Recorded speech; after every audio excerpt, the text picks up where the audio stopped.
Okay, welcome back to the Normal Sports Show. My name's Kyle Porter. I'm here with Jason Page, illustrator extraordinaire of Normal Sport. Jason, it's been a while. It's been a month since we chatted on a podcast. I'm excited to be back. Excited for the 2026 season. How are you feeling going into this year? Feeling great. I was just wondering if it's too late to say Happy New Year, but I think if I have that question, it's already too late. So, yeah. Our producer was just on, and I told him Happy New Year like a psycho on January 28th. So yeah, it's January is weird. December and January are so weird to me, especially at the beginning of January, because you're like kind of getting back into things, but you're not full. And I think about things just as we all probably do, in terms of like what events are going on. Like, is it like my sort of calendar year revolves around the Masters, honestly. And so in January, you're like, are we back? And then Kapalua canceled. It's just been weird. Like, it's been a really strange January. So I'm excited. I was pumped about Scottie winning last week and getting into Torrey and Pebble and Phoenix and all that. Is that the official start of the year when there's like a big dog wins a tournament? I don't know. I've heard there's so many different starts to the year. It's like Kapalua is a start, then Torrey because it's on network TV, and then some people say like Waste Management. Yeah, some people say the Masters. Like, my casual friends don't think golf starts until like April 9th or whatever. They have a point. I do want to talk about Scottie today, though, because it kind of hit me last week as I was watching him at the American Express. And we're going to do something a little bit different. We did some of this in the fall, but it's basically just going to be a list of things that I think about Scottie right now as it relates to his career, to Tiger, to a bunch of different things. And you're going to push back on that where you see fit, maybe agree if you agree, and we'll just kind of go from there. It's not going to be super long, but we're trying, I think, to take a little bit more of our newsletter content and not double up on the work. Just talk about kind of what's in the newsletter and maybe expound on it a little bit and get into some of the nuance of it. So I want to talk about why it hit me last week, Jason, as I was watching Scottie. And this is a weird place for this to happen at the American Express, right? It's not the Players, it's not a major, it's not even Riviera or something like that. But for whatever reason, I'm watching Scottie, and it hits me that he is, and we'll get into this, but I think he's as good as Tiger was right now. Like, he's playing as good of golf as Tiger played, maybe excluding 2000's like not even a real thing. But other than that, like Scottie's golf for the last 3 or 4 years has been as good, and we'll get into the reasons why. But also, I think our brains break when we start trying to think about him in terms of Tiger or compare him even to Tiger. And there's some disconnect there that I want to get into, that I want to maybe ask you about. And I don't know. I think that's going to be a big storyline this year of like, why do we have such a hard time? And this is one of my questions for you is, why is there such like angst over this idea that maybe Scottie is as good as Tiger was? I think people hold Tiger, they put him on such a pedestal that he's untouchable in some ways. And he represents, for a lot of people, the pinnacle of golf or their viewing experience of golf. So it's like, don't touch Tiger in that sense. So it's not even a Scottie thing. It's just like a Tiger thing. I think so. And I think it's also, I think, well-deserved. And I think it's many times even unfair to put Scottie in that same realm as Tiger, in that sense of being sort of an icon, which I think we'll get into that. I don't think he would even want to be put on that same level. So I think people misconstrue that idea that Scottie's better than Tiger, as in he's like a better icon or something. Yeah, and that's not it at all. I want to be clear, like, Tiger changed an industry. Like, you and I have jobs that can probably be traced back to Tiger entering golf, which is insane. Like, that is so far beyond like just playing tournaments that I want to call that out, because I don't think Scottie can ever be the cultural or industry icon that Tiger was. Tiger literally transformed an industry. The reason that golf has $25 million purses right now is because of Tiger. Like, he transformed everything. So that's a separate thing than just golf on the course. I was talking to my wife last night about this, and she was like, people, because you and I were getting worked up when I was writing the newsletter and you were illustrating about like, why do people like hate Scottie, or why are they so turned off by Scottie? And she was like, people want they want something to be excited about, and he's just not exciting. And I was like, okay, but he also, I think Scottie brings a depth of the way his worldview, very different than Tiger, very different than I would say every other superstar in sports today. And I think that part of him and why and how it makes him great is actually super interesting. And it's not the fist pumping, F-bombing stuff that Tiger did, but in his own way, I think Scottie is fascinating. And you actually were onto this, I guess, last July or August, talking about like guys that are the best. They come in all sorts of shapes and sizes. They're not all like this clear cut, looks like Michael Jordan type thing. And I think that was a good call out, and something that I think you see with Scottie. Well, I put Tom Brady in that same category as Scottie, as kind of like the ho-hum hero. I mean, people also don't like Tom Brady. They're like, oh, he's boring. It's like boring to watch him win so many Super Bowls. It's like one of the greatest quarterbacks of all time. And like, okay, what do you do with that information? Yeah, like you just hate greatness, or and I get it. Like I get that Scottie is not he's not who some people like want him to be. He's not because her point as we were talking was like, okay, golf is not super exciting. And so when somebody like Tiger comes along, you're like, whoa, this is so different and so other in terms of the electricity that he provides. And even I think you could argue this about Rory to some extent.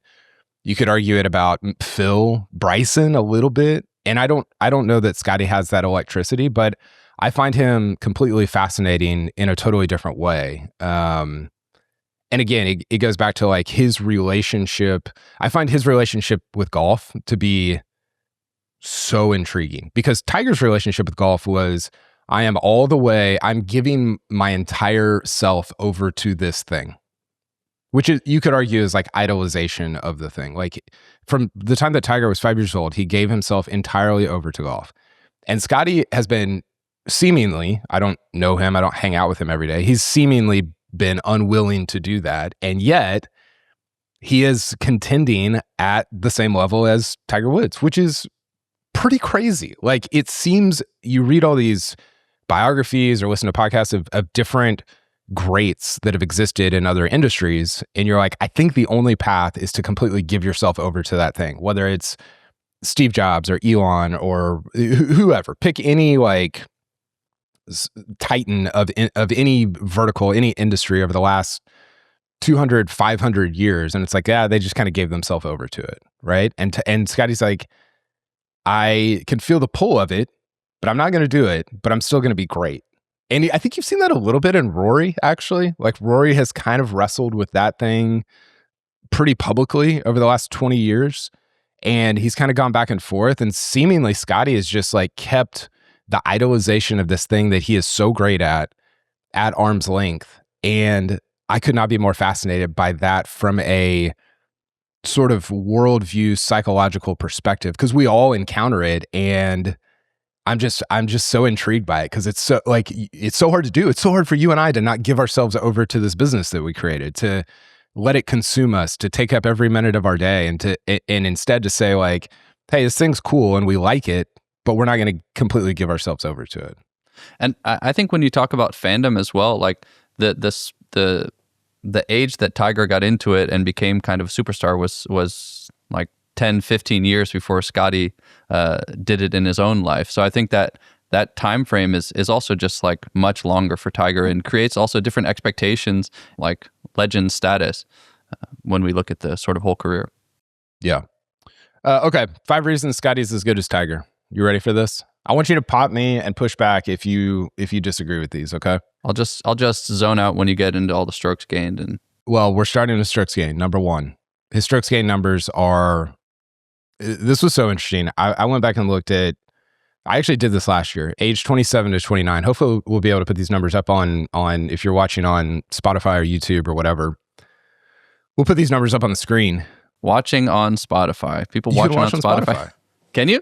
Yeah. Oh no, I feel like a boomer. All right. I do it all the time. You might be a boomer.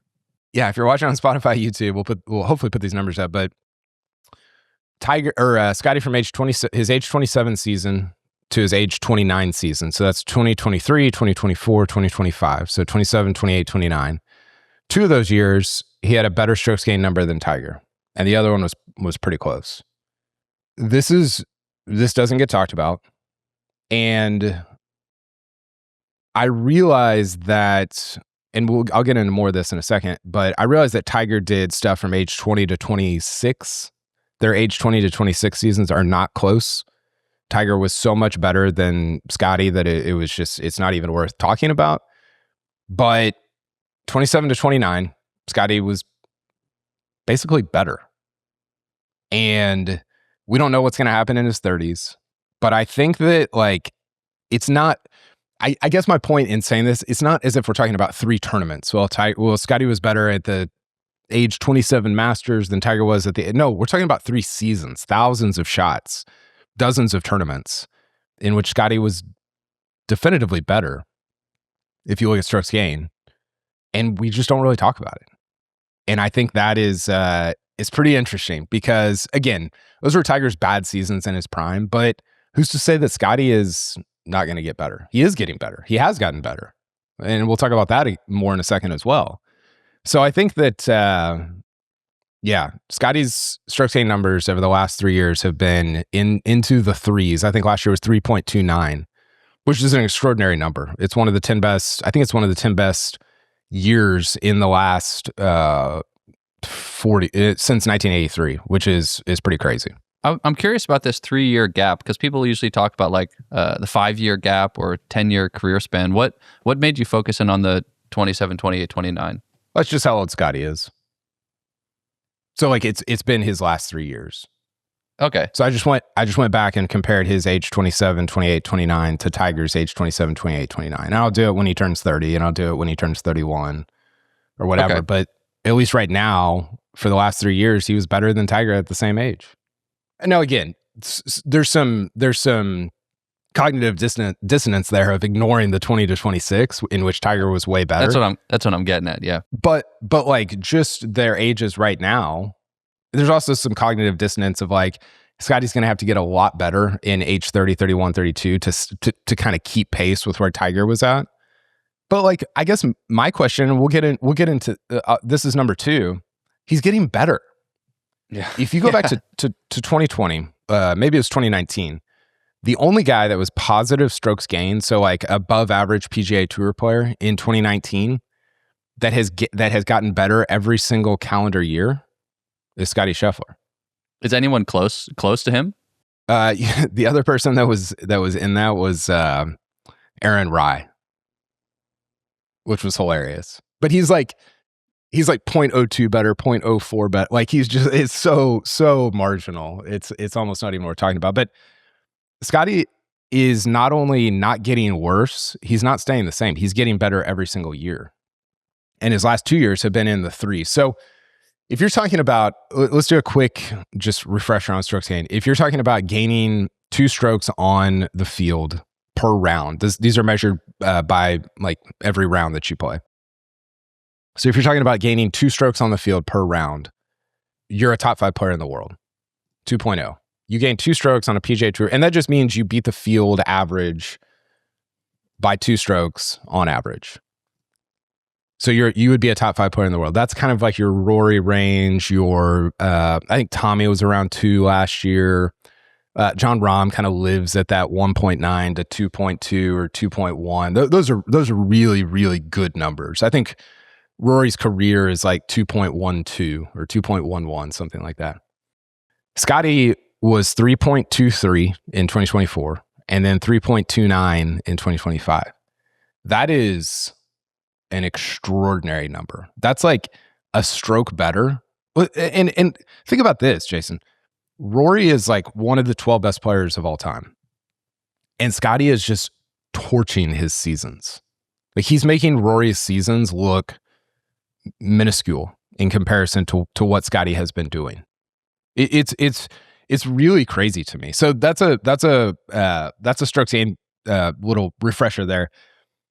But if you look at the last, again, 6 years, he's gotten better every single year. What if he takes a leap up this year? What if he gets into that 3.5, 3.6? What if I mean, Where American can he Express, do it? he was 3.9. I mean, Tiger, do you know what Tiger in 2000 was, by the way? No idea. I think it was 4.1. Jeez. Is that top 5 strokes gained Hall of Fame? The 4.1 Living in the Hall of Fame? Yeah. Yeah, it's number 1. It'll never be touched. I think Data Golf had it at 4.1. So he was 4 strokes better than the field average on average every single round of 2000. Scottie again was at 3.29, 3.3 basically in 2025, and I think he's going to be better this year. So that's number 2. He's getting better. Number 3, and this goes along with this, and this is strokes gained stuff, but strokes gained is calculated based on the rest of the field. So if there's 156 guys in the field, and you're playing 155 of them, right? Whatever their average score was, it's compared to your average score. So if you have 30 guys in the field that are terrible at golf, like if you and I were in the field, that's going to make whoever wins, like their strokes gain go up because we're bringing the field average down. Does that make sense? Yep.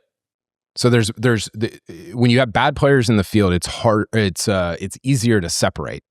Like if it was Scottie Scheffler against 155 guys like me and you, his strokes gain would be like 15 per round, right? Because he'd be beating us by 15 strokes or 20 or whatever. Yeah, at least. And so the argument is that it's harder to separate now for a couple of reasons. So this is number 3. It's harder to separate now because the guys at the bottom are just better than they were 20 or 25 years ago.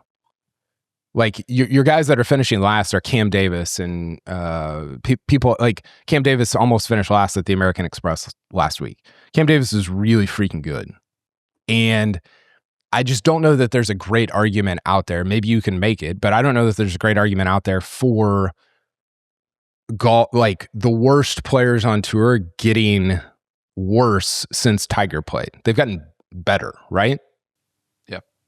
I don't think they've gotten worse. So all that to say, like, it's a lot harder to separate in terms of what your strokes gained is, and probably even to win as well, because you have more guys that are capable of popping up and having a great week than it was whenever Tiger was playing. And yet Scottie is still putting up numbers that, again, were better than Tiger's at age 27, 28, 29. Well, that even touches on, like, people back in the day said, like, it was sometimes boring to watch Tiger win because he would just blow the doors off of everyone. And that's basically what we're seeing with Scottie when he comes down the stretch. Like, I'm happy about it because I can go to bed early over here in Europe, but yeah. Yeah, totally. And I think, yeah, I agree. The other thing, so this is number 4, equipment has made it also more difficult for you to separate in terms of strokes gain, right? Again, Scottie's putting up numbers that are better than Tiger's in terms of strokes gain, and equipment has made it more difficult to do that. And the reason, and people have pointed this out, I tried to point it out, it's a very nuanced thing, but the reason is basically that your guys who are your worst players, they don't hit the middle of the club face. They don't have as much ball control as your best players, right? So for the best players, if you give them older equipment, they're going to be maybe a little shorter, but they're going to be just as straight because they're middle every time. Your worst players are going to be, because equipment has gotten more forgiving, they're going to be more crooked, which means worse scores, which means it's easier for the top guys to separate. Yeah. So because equipment has gotten better, it's harder for guys to put up strokes gained numbers. And I think, I mean, we're talking about strokes gained a lot, and I know that's not your thing, but also great strokes gained weeks lead to a lot of wins. There's a correlation between, are you gaining 3 strokes every single round, yeah, you're going to win a lot. Scottie's won, 6 times last year, 9 times the year before that, 4 times the year before that. Or 3 or whatever it was. So I'm talking about all this in terms of strokes gained, but it's really about also how many tournaments are you winning, and strokes gained leads to winning tournaments. So that is number 4, is that equipment makes it harder to separate, and Scottie is still separating. And then the last thing I would say, number 5, is, again, I'm going back to their age 27 through 29. So we're going to take strokes gained out. We're going to bring in just how much did you win? Age 27 to 29, Scottie, 18 wins. Tiger, 12 wins. Scottie, 3 majors. Tiger, 2 majors. And then strokes gained, Scottie, 3.1 on average. Tiger, 2.9 on average. It would be very difficult for anyone to look at those age 27 to 29 seasons and say that Tiger has been better, because he just hasn't. Scottie has. He's won more. His strokes gained numbers are better. Now, again, Tiger retooling his swing. There was a lot going on in those years, and Scottie has a long way to go to reach what Tiger did at age 31, 32, 33. But my question, Jason, is like, what if Scottie keeps getting better? And what if you look at their timelines, Tiger's was like almost a vertical line starting at age 20. Scottie's looks pretty similar, but it didn't start until age 26 or 25. What if he just got started a few years later? And what if, Tiger only won 1 major after age 33, I think. What if Scottie keeps winning? Like, what if his 30s look a lot different than Tiger's, and that vertical line keeps going up, whereas Tiger's flattened out toward the end of his 30s and into his 40s? What if he has like a fill? Yeah. It's totally a fill. Yeah. I found this stat in my research. Tiger won, I think, 3 times after his 300th start on the PGA Tour. 4 times. 4 times. So 78 times in his first 300, and then 4 times after that. Phil won 23 times in his first 300 and 22 times after that. It's crazy.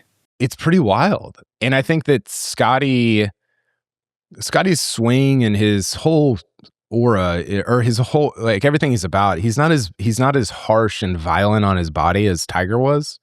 Nobody is, I don't think. Maybe JT. And so I don't know, lay out the case for why Scottie would fall off over the next 5 or 10 years. Well, that's sort of connected to this question of, like, if you were Scottie or in Scottie's camp, like, what would you try to improve at this point? I think the thing I would do if I'm Scottie or in his camp is really work on body maintenance. And he does. Like, I don't, that's not a critique, but he had well-documented back problems in college. That's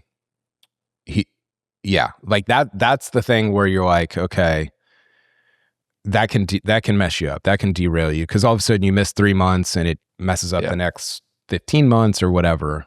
But how do you maintain this while not screwing up your spine or your knee? And again, Scottie doesn't have a violent swing. It's actually a very athletic swing. It looks insane, like he's trying to juggle bowling pins or something. But it's not violent. I don't think it's like, although, I don't know, maybe we need to have LKD back on. Like, maybe there's something in his swing that can mess with his back or tweak it or whatever. So that's the part for me that I'm like, if you do that, you have so much off-course stability. Your on-course competitive advantage is that you're smarter and have more humility than everybody else to not take on shots that you shouldn't. Yeah. You're the best iron player in the world. That's not going to change. You love golf. That's not going to change. To me, it's injury or boredom. I don't know. Is he going to get bored?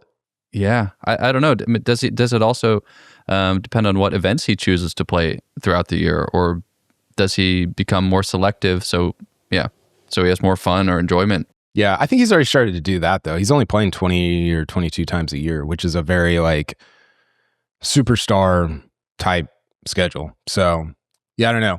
I do have one question for you, but first, we've got a sponsor today, and we're actually doing something that we've never done before, or I've never done before. Maybe you've done it on other podcasts, but Ogio is our sponsor of this podcast. We have such a great relationship with them, and they've been so fun to work with and to promote their products. And yeah, they're fantastic. They've been a great partner, and they sent me something, Jason, and they want me to unbox it, which I feel like a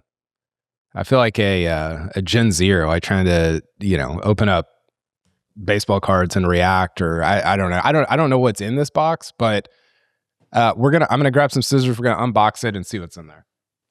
It's a pretty big box for the listeners. Yeah, it's a big boy. Again, if you're watching on YouTube or Spotify, you'll be able to see what's going on right now. You should watch, don't just listen. But if you're listening, I'll describe what it is. Do you know what this is, Jason? I've got no idea. It's been sitting in your office, so I hope it's not alive. It's not anymore. All right, it's pulling something out of the box. It's a box in a box? No, it's not a box. Okay, we've got, what does that say? Renegade, which is their new line of hard luggage, a box in a box. That's right. I should have pre-opened this.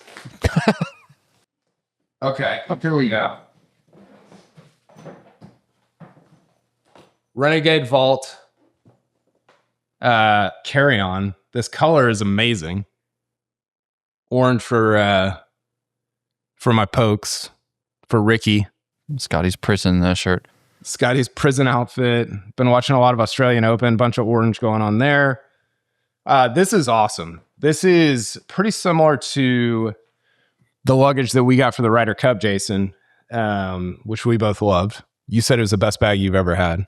I've got the big one. It's just a joy to wheel through the airport. Yeah, it's fantastic. And I love this color. It is, it's going to be pretty hard to lose this. So, man, thanks to Ogio. Thanks for sending it. Pumped to use it. And yeah, it's awesome. Okay. Last thing, Jason. Have I made it push back against me? What's the case against all this that I've been saying?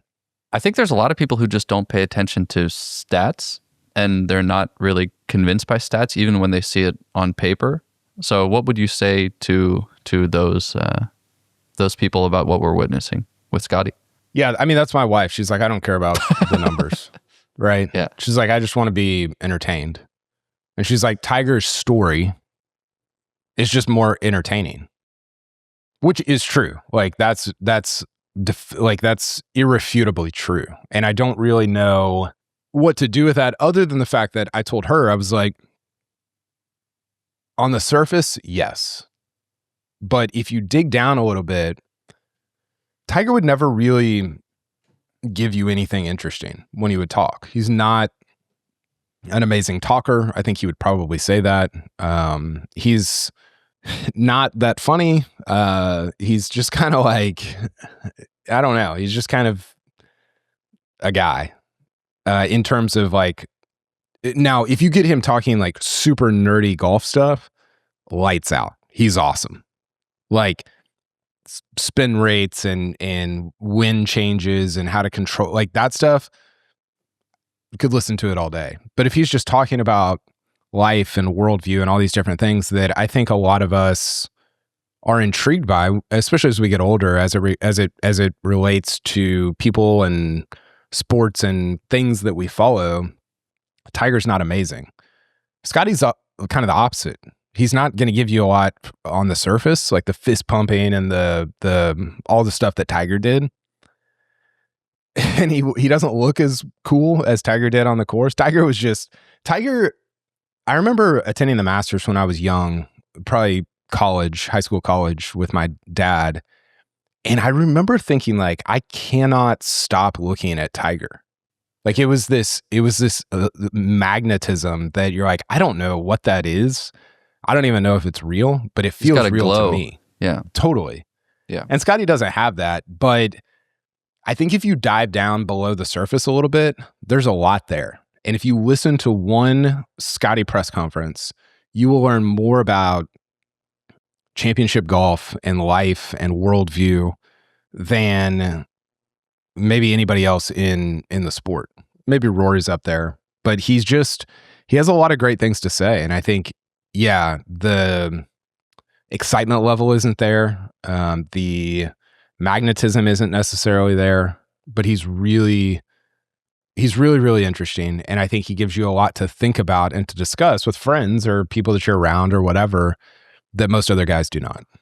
And I also think it's a little bit unfair to Scottie to really compare him on those same grounds and the same qualities. I don't even think he would want to be. Like, I think Tiger's life was also like full of ups and downs, and that's also the sort of price you pay for that kind of career. So I don't know. It's apples and oranges to me. Yeah, for sure. Okay, last question, and then we'll get out of here, Jason. Will Scottie get to 10 majors? At least. Add another 0 to that. No, I don't know. I think it's, I mean, he's at 4 now, and what would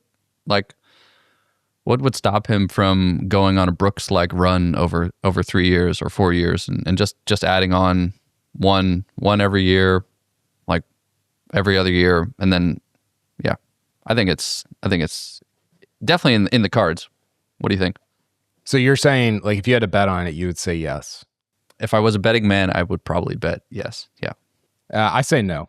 After all this, after all my bloviating about how great Scottie is, I don't think he gets to 10 majors. And why do you think that? It's so hard to win majors, dude. Brooks was talking about this recently in his PGA Tour press conference, just talking about, like, you got to be lucky, kind of. You know, and yeah, you have to play great. Obviously, you have to put yourself in position, but I think there's more luck involved than we would care to admit when it comes to winning major championships. I think about the 2018 Masters when Patrick Reed hits the stick with a chip on 17 that probably should have gone 50 feet past. Ricky Fowler might be a Masters champion if that ball doesn't hit the stick, right? You think about the shot that Rory hit on 7 in 2025 at the Masters in the final round. He had a shot on 14 out of the trees that was similar. Are there trees there that are blocking his view if that storm doesn't roll through Augusta in, the fall of 2024? There's just so many, like, stupid luck things that I don't know. I mean, it's definitely in play. Like, it's not crazy that he would win 10 majors, but you're basically saying he's going to have Phil's career from here on out. Phil's got 6, right? He's going to have Phil's career at the majors, Phil's entire career at the majors from here on out. Now, the argument there is, well, Phil won all 6 of his after age 33. Right. So he could. I almost always go low or go under. Like, if you say, is Rory going to get to 7? I would probably say no. Is Brooks going to get to 7? I'd probably say no. Just not. It's not even really like anything against those guys. It's just a betting on, like, how hard it is and how good the rest of the world is. What do you think? What do you think Scottie's best chance of just like either a venue or a tournament of just like tacking on a bonus three majors? The Masters. Yeah, I mean, his finishes there, I can pull him up, but it's a joke. Like, he has owned that place. He's got, let's see here. So 2020, this was the COVID Masters, his first one, T19, 2021, Hideki won. He finished T18. He won in 2022. 2023, finished T10. 2024, he won. And then 2025, he finished 4th. So in the last 4 Masters, he's lost to 12 guys. He might win, I don't know, 6 more green jackets at the Masters and get to that 10 number. I think that would be crazy. I think he legitimately could win 4 or 5 Masters. Right. Smaller field, more control. You know how much he loves control. Yeah, I think it's his best major numbers wise. U.S. Open. U.S. Open, he's been pretty good. 4 top 7s in his last 5 U.S. Opens. PGA Championship, win T8, T2, T8, T4. Yeah, I feel like he could win a couple PGAs. Like the Open win T7, T23, T21, I mean, they're all like, he's been extraordinary across the board. I think when you talk about luck as well, like you got to be like Rory, like all the greats. You got to put yourself in that position to like capitalize on that luck when the time comes. And I think he's going to be in that position more than anyone. Yeah, totally. He's got 9 top 4s in major championships, 12 top 7s, 15 top 8s. He's only played in like 25 of them. And he's got 15 top 8s. He's lost strokes in 2 of them. One was the 2019 US Open. I think he was still an amateur. Mm-hmm. And one was the 2022 PGA Championship, which was the first one after he won that first Masters. He was just kind of like out of it. Are you rethinking your take on the 10 majors? No, I always go under. Like it's just kind of a default. Let's go under on all those. But yeah, I mean, hopefully I've made a decent case for Scottie, and I get it. Like I get why people are bored. I get why they don't necessarily enjoy it because he's not electric. But I do want people to at least appreciate it. Like what he is doing. I always say this to people, Jason, you probably heard me say it, but people who are just casual fans, like have no idea how good Keith Mitchell is, right? Like Keith Mitchell's like, if you play golf with Keith Mitchell, you'd be like, this is not only the best player in the world, it's the best golfer that has ever lived, right? And Scottie is standard deviations better than Keith Mitchell. Like Scottie is so much better than Keith Mitchell. And it's just, it's crazy to me what he's doing. And we're kind of just like, oh yeah. Like it truly is like, I think he's Brent Rooker. Do you follow Brent? I do not. He plays baseball for the A's. He's been on the No Ain't Up podcast or the Trap Draw or something. He put out a poll. Where is it? He put out a poll. This was January 25th. So maybe this was Sunday when Scottie was winning. He said, who's currently better at their respective sport? I have an opinion, but will not be sharing it. Please discuss rationally. And the 2 options were Scottie Scheffler. Maybe we can put this up on, if you're watching on Spotify, or YouTube. The 2 options were Scottie Scheffler. And who do you think the other option was? Shohei? Yeah, Shohei. Now, Rooker, probably most of his followers are baseball fans, right? So Shohei won 58% to 42%. Yeah. But I think you could make the argument. The first comment below it is from this guy named Henry Wilson. He says, there's an argument that Shohei Ohtani is better at his sport than any human has ever been at any sport. Which is funny. Okay. But I think you make the argument Scottie's the best athlete, like the most dominant athlete in the world right now. Yeah, it's difficult to compare baseball with golf as well because it's such an individual sport, and you see that effort sort of shining more in golf. But I wouldn't disagree with that, what you just said. It's super impressive. I hope people appreciate it. I hope that you and I can take on the challenge of getting people excited about Scottie. I take that not as a slight, but rather a challenge to get people fired up. There you go. Maybe Wearing your Scottie shirt. Putting him on some merch. Putting him on some more merch. Doing allegedly. our part. Yeah. That may or may not be him. Yeah. So yeah, thanks for jamming on this, Jason. I hope people enjoyed. We're going to do probably some more pods like this where we just take a list of things and just either rank it or talk about it, or we'll have some guests on. We'll mix it up this year. And if you guys have feedback, we always want to hear it. We're trying to get better at the pod. We feel like we have got the newsletter down mostly. We kind of know what we're doing there, I think, usually. But yeah, podcast has been, always improving. We're always improving. Has been tougher to get rolling. So send us any feedback. We're happy to hear it. Happy to mix things up. And thank you guys for tuning in.